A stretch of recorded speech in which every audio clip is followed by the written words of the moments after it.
ಬಡವರ ಹಕ್ಕು ನುಂಗಿದ ಭ್ರಷ್ಟ ತಿಮಿಂಗಿಲಗಳು ಕಾಗದದ ಮೇಲೆ ಮನೆ ಕಟ್ಟಿ ಕೋಟಿ ಕೋಟಿ ಗುಳುಂ ಮಾಡಿದ್ದಾರೆ. ಬಡವರ ಹಕ್ಕನ್ನ ನುಂಗ್ ಹಾಕಿದ್ದಾರೆ ಭ್ರಷ್ಟ ತಿಮಿಂಗಿಲಗಳು. ಕಾಗದದ ಮೇಲೆ ಮನೆ ಕಟ್ಟಿ ಕೋಟಿ ಕೋಟಿ ಗುಳುಂ ಸ್ವಾಹ ಮಾಡಿದ್ದಾರೆ. 600 ಮನೆ ಕಟ್ಟಿದ್ದೇವೆ ಅಂತ ಸುಳ್ಳು ದಾಖಲೆ ಸೃಷ್ಟಿಸಿದ ಭ್ರಷ್ಟ ಜಾಲ ಬಡವರ ರಕ್ತ ಹೀರಿ ಕೋಟಿ ಕೋಟಿ ನುಂಗಿದ ಕೊಳಗೇರಿ ರಾಕ್ಷಸರು. 600 ಬಡ ಕುಟುಂಬಗಳ ಸೂರಿನ ಕನಸಿಗೆ ಬಿತ್ತು ಭ್ರಷ್ಟಾಚಾರದ ಕೊಳ್ಳಿ. ಬೆಳಗಾವಿಯ ರಾಮದುರ್ಗದಲ್ಲಿ ನಡೆದಿದೆ ಭಾರೀ ಭ್ರಷ್ಟಾಚಾರ. ಮನೆ ಕಟ್ಟಲು ಒಂದು ಇಟ್ಟಿಗೆಯೂ ಇಡಲಿಲ್ಲ ನೀಚರು. ಆದ್ರೆ 600 ಮನೆ ಕಟ್ಟಿದ್ದೇವೆ ಅಂತ ನಕಲಿ ದಾಖಲೆಯನ್ನ ಸೃಷ್ಟಿ ಮಾಡಿದ್ದಾರೆ ಈ ಭೂಪರು. ಕಡು ಬಡವರ ಬದುಕಿನ 23.35 ಕೋಟಿ ಸರ್ಕಾರಿ ಹಣ ಲೂಟಿ ಮಾಡಿದ್ದಾರೆ.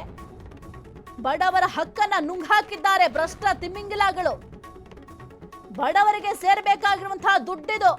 600 ಮನೆ ಕಟ್ಟಿದ್ದೇವೆ ಅಂತ ಸುಳ್ಳು ದಾಖಲೆ ಸೃಷ್ಟಿಸಿದ್ದಾರೆ. ಬಡವರ ರಕ್ತ ಹಿರಿ ಕೋಟಿ ಕೋಟಿ ನುಂಗಿದ ಕೊಳಗೇರಿ ರಾಕ್ಷಸರು. 600 ಬಡ ಕುಟುಂಬಗಳ ಸೂರಿನ ಕನಸಿಗೆ ಭ್ರಷ್ಟಾಚಾರದ ಕೊಳ್ಳಿ ಬಿದ್ದಿದೆ. ಬೆಳಗಾವಿಯ ರಾಮದುರ್ಗದಲ್ಲಿ ನಡೆದಿದೆ ಭಾರೀ ಭ್ರಷ್ಟಾಚಾರ. ಮನೆ ಕಟ್ಟಲು ಒಂದು ಇಟ್ಟಿಗೆಯೂ ಕೂಡ ಇಟ್ಟಿಲ್ಲ ಈ ನೀಚರು. ಆದ್ರೆ ಮನೆ ಕಟ್ಟಿದ್ದೀವಿ ಅಂತ ದಾಖಲೆಗಳಲ್ಲಿ ತೋರಿಸಿದ್ದಾರೆ. 600 ಮನೆ ಕಟ್ಟಿದ್ದೇವೆ ಅಂತ ನಕಲಿ ದಾಖಲೆಯನ್ನ ಸೃಷ್ಟಿ ಮಾಡಿದ್ದಾರೆ. ಹಾಗಾದ್ರೆ ಆ ಮನೆ ಕಟ್ಟಿದ್ದೀವಿ, ಇಷ್ಟು ಹಣ ಖರ್ಚಾಗಿದೆ ಅಂತ ಹೇಳಿದ್ರೆ ಆ ಒಂದು ಹಣ ಎಲ್ಲೋಯ್ತು? ಇವರ ಜೇಬಿಗೆ ಹೋಯ್ತಾ? ಇವರ ಒಂದು ಅಕೌಂಟ್ಗೆ ಹೋಯ್ತಾ ಹಣ? ಅಥವಾ ಯಾರ್ಯಾರೆಲ್ಲ ಪಾಲುದಾರರಿದ್ದೀರಿ ಈ ಒಂದು ಅಕ್ರಮದಲ್ಲಿ? ಈ ಭ್ರಷ್ಟ ಅಧಿಕಾರಿಗಳನ್ನ ಮೊದಲು ಅಧಿಕಾರದಿಂದ ಕಿತ್ತಿಸಿದಾಗ ಮಾತ್ರ ಭ್ರಷ್ಟಾಚಾರ ನಿರ್ಮೂಲನೆ ಆಗೋದು. ಜನಸಾಮಾನ್ಯರು ಬದುಕೋದು ಹೆಂಗ್ರಿ?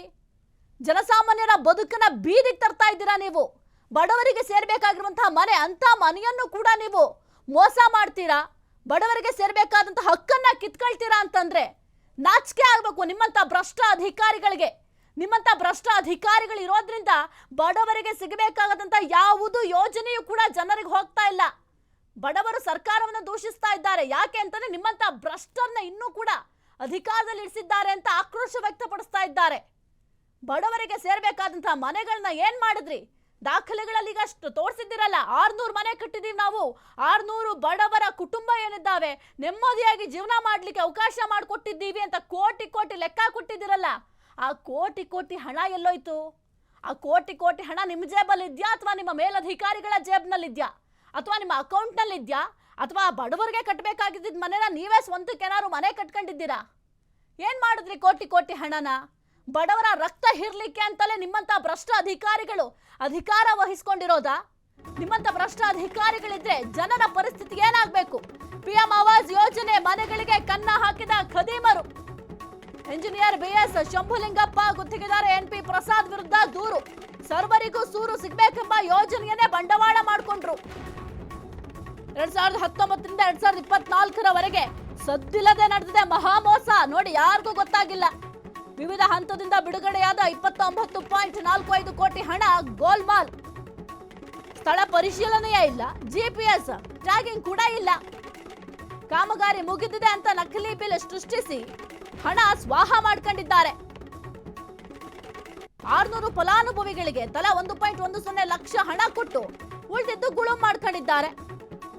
ಬೆಳಗಾವಿ, ಹುಬ್ಬಳ್ಳಿ, ಬೆಂಗಳೂರು, ವಿಜಯಪುರ, ಬಾಗಲಕೋಟೆಯಲ್ಲಿ ಏಕಕಾಲಕ್ಕೆ ದಾಳಿ ಮಾಡಲಾಯಿತು. ಲೋಕಾಯುಕ್ತ ದಾಳಿಯ ವೇಳೆ ಬಯಲಾಯಿತು ಭಾರೀ ಮೋಸದ ಜಾಲ. 2019ರಿಂದ 2024ರವರೆಗೂ ಕೂಡ ಮಹಾ ಮೋಸ ಮಾಡಿದ್ದಾರೆ. ಈ ಒಂದು ಮಹಾ ಮೋಸ ಮೇಲಧಿಕಾರಿಗಳಿಗೂ ಗೊತ್ತಾಗಿಲ್ಲ, ಯಾರಿಗೂ ಗೊತ್ತಾಗಿಲ್ಲ. ಹಂಗಾಗಿ ಇವರು 2019ರಿಂದ 2024ವರೆಗೂ ಮೋಸ ಮಾಡಿದ್ದಾರೆ.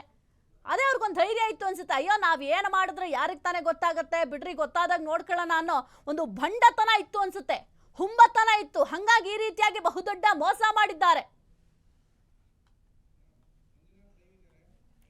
ಕುರಿತು ಹೆಚ್ಚಿನ ಮಾಹಿತಿ ನೀಡ್ತಾರೆ ನಮ್ಮ ಪ್ರತಿನಿಧಿ ಮಂಜುನಾಥ್.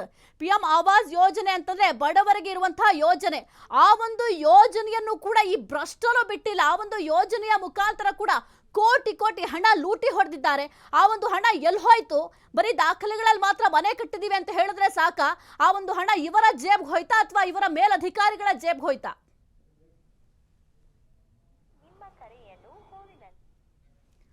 ಓಕೆ, ಮತ್ತೊಮ್ಮೆ ಸಂಪರ್ಕ ಮಾಡ್ತೀವಿ. ಬಡವರ ಹಕ್ಕನ್ನ ಭ್ರಷ್ಟ ತಿಮಿಂಗಿಲಗಳಿಗೆ ನುಂಗ್ ಹಾಕಿದೆ. ಕಾಗದದ ಮೇಲೆ ಮಾತ್ರ ಮನೆ ಕಟ್ಬಿಟ್ಟಿದ್ದಾರೆ. ಈಗ ಹಾಡೋ ಮಕ್ಕಳು ಇರ್ತಾರಲ್ಲ, ಚಿಕ್ಕ ಚಿಕ್ಕ ಮಕ್ಕಳು, ಪುಟ್ ಮಕ್ಕಳು, ಏನು ಕಾಗದಗಳಲ್ಲಿ ಮನೆ ಕಟ್ಟೋದು, ದೋಣಿ ಮಾಡೋದು ಮಾಡ್ತಾರಲ್ಲ, ಹಾಗೆ ಅವರು ಕಾಗದದಲ್ಲಿ ಆ ಒಂದು ಲೆಕ್ಕದಲ್ಲಿ ದಾಖಲೆಗಳಲ್ಲಿ ಮಾತ್ರ ನಾವು ಮನೆ ಕಟ್ಟಿದ್ದೀವಿ. ಆದ್ರೆ ಮನೆ ತೋರ್ಸಪ್ಪ, ಎಲ್ಲ ಮನೆ ಕಟ್ಟಿದ್ಯಾ ನೀನು ಅಂತಂದ್ರೆ ಮನೆ ತೋರ್ಸ್ಲಿಕ್ಕೆ ಒಂದು ಇಟ್ಟಿಗೆ ಇಟ್ಟಿದ್ರೆ ತಾನೇ ಮನೆ ತೋರ್ಸ್ಲಿಕ್ಕೆ ಸಾಧ್ಯ ಆಗೋದು. ಮನೆ ಕಟ್ಟಬೇಕು ಅಂತಂದ್ರೆ ಮೊದಲಿಗೆ ಪಾಯ ಹಾಕೋದು ಅವೆಲ್ಲ ಮಾಡ್ತಾರಲ್ಲ, ಮೊದಲಿಗೆ ಒಂದು ಇಟ್ಟಿಗೆ ತಗೊಂಡೋಗಿಡ್ಬೇಕಲ್ಲ ಅಲ್ಲಿ ಮನೆ ಕಟ್ಟೋದಕ್ಕೆ. ಇಟ್ಟಿಗೆಯೂ ಕೂಡ ಇಟ್ಟಿಲ್ಲ ಇವರು. ಅಷ್ಟು ಬೇಜವಾಬ್ದಾರಿತನ ಅಲ್ಲ, ಭ್ರಷ್ಟಾಚಾರ ಮಾಡ್ಲಿಕ್ಕೆ ನಿಂತ್ಬಿಟ್ಟಿದ್ದಾರೆ. ತಮ್ಮ ಜೀವನ ಪೂರ್ತಿ ನಾವು ಭ್ರಷ್ಟಾಚಾರ ಮಾಡಿ ಬದುಕಬೇಕು ಅಂತ ನಿರ್ಧಾರ ಮಾಡ್ಕೊಂಡಿರ್ಬೇಕು. ಅಷ್ಟು ಹುಂಬತನ ಇದೆ ಅವ್ರಿಗೆ, ಅಷ್ಟು ಬಂಡತನ ಇದೆ ಅವ್ರಿಗೆ. ಕುರಿತು ಹೆಚ್ಚಿನ ಮಾಹಿತಿ ನೀಡ್ತಾರೆ ನಮ್ಮ ಪ್ರತಿನಿಧಿ ಮಂಜುನಾಥ್. ಬಡವರಿಗೆ ಹೋಗಬೇಕಾದಂತಹ ಮನೆಗಳು ಎಲ್ಲಿ ಹೋಯ್ತು? ಕೇವಲ ಕಾಗದದ ಮೇಲೆ ಮಾತ್ರ ಮನೆ ಕಟ್ಟಿದ್ದಾರೆ, ದಾಖಲೆಗಳಲ್ಲಿ ಮಾತ್ರ ಮನೆ ತೋರಿಸಿದ್ದಾರೆ. ಹಾಗಾದ್ರೆ ಬಡವರಿಗೆ ಸೇರ್ಬೇಕಾದಂತಹ ಹಣ ಇವ್ರ ಜೇಬ್ಗೆ ಹೋಯ್ತಾ?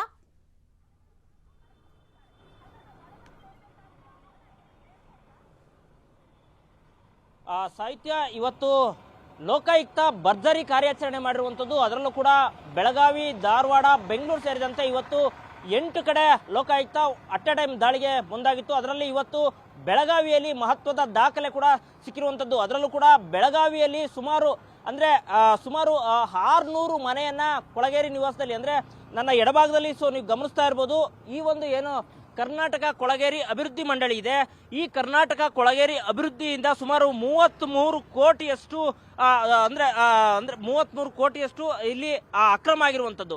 ಅಂದ್ರೆ ಸುಮಾರು ಏನು ಬೆಳಗಾವಿಯ ರಾಯದುರ್ಗ ಪಟ್ಟಣದಲ್ಲಿ ಸುಮಾರು 600 ಮನೆಗಳನ್ನ ಕಟ್ಟಿಸಿಕೊಡ್ತೀವಿ ಅಂತೇಳಿ ಈ ಒಂದು ಕರ್ನಾಟಕ ಕೊಳಗೇರಿ ಅಭಿವೃದ್ಧಿ ಮಂಡಳಿಯಿಂದ ಸ್ಯಾಂಕ್ಷನ್ ಆಗುತ್ತೆ. ಅದರಲ್ಲಿ ಸುಮಾರು 33 ಕೋಟಿಯಷ್ಟು ಅನುದಾನವನ್ನು ಕೂಡ ಬಿಡುಗಡೆ ಮಾಡುತ್ತೆ. ಆದ್ರೆ ಇವರು ಯಾವಾಗ ಅಧಿಕಾರಿಗಳು ಮನೆಯನ್ನ ಕಟ್ಟಿಕೊಡದೆ ಹಣವನ್ನ ರಿಲೀಸ್ ಮಾಡ್ಕೊಳ್ತಾ ಇರ್ತಾರೆ, ಅಂತ ಸಮಯದಲ್ಲಿ ಏನು ಸರ್ಕಾರದ ಹಣ ದುರುಪಯೋಗ ಆಗಿದೆ ಅಂತೇಳಿ ಒಂದು ಪ್ರಕರಣ ದಾಖಲಾಗುತ್ತೆ. ಅದನ್ನ ಬೆನ್ನಟ್ಟಿದ್ದಂತಹ ಲೋಕಾಯುಕ್ತ ಅಧಿಕಾರಿಗಳು ಇವತ್ತು ಏಕಾಏಕಿ ಸುಮಾರು ಮನೆಯನ್ನೆಲ್ಲದನ್ನು ಕೂಡ ತನಿಖೆ ಮಾಡಿದ್ರು. ಅಂತ ಸಮಯದಲ್ಲಿ ಇವತ್ತು ಸುಮಾರು 33 ಕೋಟಿಯಲ್ಲಿ 23 ಕೋಟಿಯಷ್ಟು ಹಣವನ್ನ ಮನೆಯನ್ನ ಕಟ್ಟದೆ ಅಕ್ರಮವಾಗಿ ನುಂಗಿದ್ದಾರೆ ಅಂತೇಳಿ ಇದೀಗ ಮಾಹಿತಿ ಗೊತ್ತಾಗ್ತಿರುವಂತದ್ದು. ಸದ್ಯ ಈಗಾಗಲೇ ಏನು ಇನ್ನೂ ಲೋಕಾಯುಕ್ತ ಕೂಡ ತನಿಖೆ ಮುಂದುವರೆದಿರುವಂತದ್ದು. ಅಷ್ಟೇ ಅಲ್ಲ, ಸುಮಾರು ಇಲ್ಲಿ ಏನು ಇವ್ರಿಗೆ 33 ಕೋಟಿ ವೆಚ್ಚದಲ್ಲಿ 23 ಕೋಟಿಯಷ್ಟು ಅಂದ್ರೆ 600 ಮನೆಗಳನ್ನ ಕಟ್ಟಿಸಿಕೊಡ್ತೀವಿ ಅಂತೇಳಿ ಹೇಳಿದಂತಹ ಅಧಿಕಾರಿಗಳು ಕೇವಲ ಒಂದೇ ಒಂದು ಮನೆಯನ್ನ ಕಟ್ಟಿಸಿ ಕೊಡದೆ 23 ಕೋಟಿಯಷ್ಟು ಹಣವನ್ನ ಗುಳು ಮಾಡಿದ್ದಾರೆ. ಸೊ ಸದ್ಯಕ್ಕೆ ಈಗಾಗಲೇ ಲೋಕಾಯುಕ್ತರು ಪ್ರತಿ ಒಂದು ಇಂಚಿಂಚು ದಾಖಲಾತಿಗಳನ್ನ ಈಗಾಗಲೇ ಅಧಿಕಾರಿಗಳು, ಸಂಬಂಧಪಟ್ಟಂತ ಅಧಿಕಾರಿಗಳು ಯಾರು ಶಂಭುಲಿಂಗ ಇದ್ದಾರೆ, ಜೊತೆಗೆ ಗುತ್ತಿಗೆದಾರರು ಯಾರಿದ್ದಾರೆ ಅವರೆಲ್ಲರದು ಕೂಡ ಮನೆ ಒಟ್ಟೆ ಟೈಮ್ ದಾಳಿ ಮಾಡಿ ಈಗ ತನಿಖೆಯನ್ನ ಮಾಡ್ತಿರುವಂತದ್ದು. ಸದ್ಯ ಈಗಾಗಲೇ 33 ಕೋಟಿ ರೂಪಾಯಿಯಲ್ಲಿ 23 ಕೋಟಿಯಷ್ಟು ಅಂದ್ರೆ ಮನೆಯನ್ನ ಕಟ್ಟದೆ 23 ಕೋಟಿಯಷ್ಟು ಹಣವನ್ನ ಈಗಾಗಲೇ ರಿಲೀಸ್ ಮಾಡಿದ್ದಾರೆ. ಅದಕ್ಕೆ ಸಂಬಂಧಪಟ್ಟಂತಹ ದಾಖಲಾತಿ ಕೂಡ ಈಗಾಗಲೇ ಲೋಕಾಯುಕ್ತಗೆ ಸಿಕ್ಕಿರುವಂತದ್ದು. ಒಟ್ಟಾರೆ ಈ ಅಧಿಕಾರಿಗಳು ಎಷ್ಟರ ಮಟ್ಟಿಗೆ ಭ್ರಷ್ಟ ಅಧಿಕಾರಿಗಳು, ಎಲ್ಲೋ ಒಂದ್ ಕಡೆ ಇದು ಬೇಲಿನ ಎದ್ದು ಹೊಲ ಮೇಯ್ದಂತೆ ಅಂತ ಗಾದೆ ಹೇಳ್ತಾರೆ. ಅದಕ್ಕೆ ತಕ್ಕಂತೆ ಅಧಿಕಾರಿಗಳು ಮನೆಯನ್ನ ಕಟ್ಟಿಸಿ ಕೊಟ್ಟಿದ್ವಿ ಅನ್ನೋ ಲೆಕ್ಕಾಚಾರದಲ್ಲಿ ಸರ್ಕಾರದ ಹಣವನ್ನ ದುರುಪಯೋಗ ಮಾಡ್ಕೊಂಡಿರುವಂತದ್ದು ಇದೀಗ ಬೆಳಕೆ ಬಂದಿರುವಂತದ್ದು. ಜೊತೆಗೆ ಈಗಾಗಲೇ ಲೋಕಾಯುಕ್ತರು ಕೂಡ ಈ ಬಗ್ಗೆ ಇನ್ನಷ್ಟು ತನಿಖೆಯನ್ನ ಮುಂದುವರಿಸಿರುವಂತದ್ದು. ಸಾಹಿತ್ಯ, ಈಗ ಬಹಳ ಮುಖ್ಯವಾಗಿ ಅಧಿಕಾರಿಗಳು ನಾವು ಭ್ರಷ್ಟಾಚಾರಿಗಳಾಗೇ ಆಗ್ತೀವಿ, ನಾವು ಭ್ರಷ್ಟ ಅಧಿಕಾರಿಗಳಾಗೇ ಆಗ್ತೀವಿ ಅಂತ ಟಂಕ ಕಟ್ಟು ನಿಂತಂಗಿದೆ. ಇದೆಲ್ಲವನ್ನು ಕೂಡ ನೋಡ್ತಾ ಹೋದ್ರೆ 5 ವರ್ಷದಿಂದ ಮೋಸ ಮಾಡ್ತಾ ಇದ್ದಾರೆ. 2019ರಿಂದ 2024ರವರೆಗೆ ಇಷ್ಟು ಮಹಾ ಮೋಸ ಆದ್ರೂ ಕೂಡ ಇದುವರೆಗೂ ಯಾರಿಗೂ ಯಾಕೆ ಗೊತ್ತಾಗ್ಲಿಲ್ಲ? ಅದು ಕೂಡ ದಾಳಿ ಮಾಡಿದಂತಹ ಸಂದರ್ಭದಲ್ಲಿ ಒಂದು ಮೋಸದ ಜಾಲ ಹೊರಬೀಳತ್ತೆ ಅಂದ್ರೆ, ಒಂದು ವೇಳೆ ಇವರು ರೇಡ್ ಮಾಡಿರ್ಲಿಲ್ಲ ಅಂದಿದ್ರೆ ಇದು ಹಿಂಗೆ ಮುಚ್ಚೋಗ್ತಿತ್ತ ಅಂತ.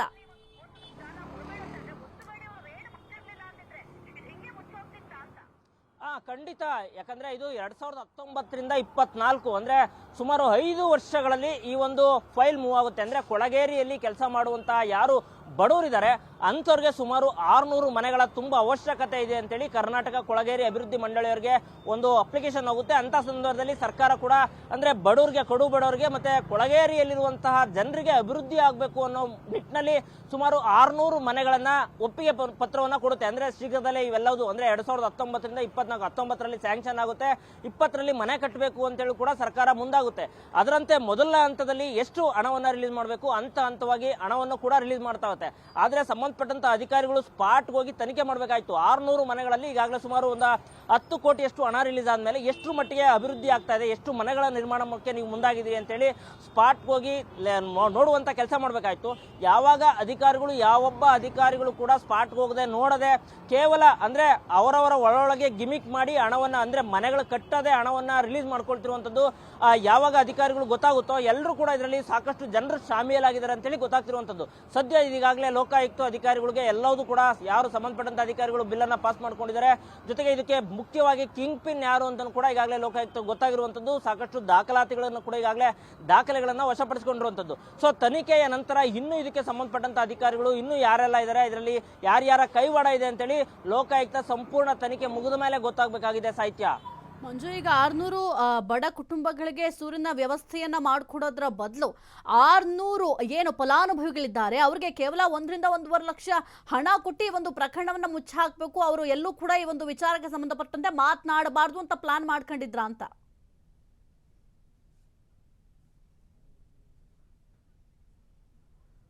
ಖಂಡಿತ ಎಲ್ಲೋ ಇದು ಒಂದ್ ಕಡೆ ಮೇಲ್ನೋಟಕ್ಕೆ ನೋಡ್ತಾ ಇದ್ರೆ ಸಾಕಷ್ಟು ಜನರು ಕೂಡ ಈ ಒಂದು ಪ್ರಕರಣವನ್ನ ಮುಚ್ಚಾಕ್ಬೇಕು ಅಂತೇಳಿ ಕೂಡ ಗೊತ್ತಾಗ್ತಿರುವಂತದ್ದು.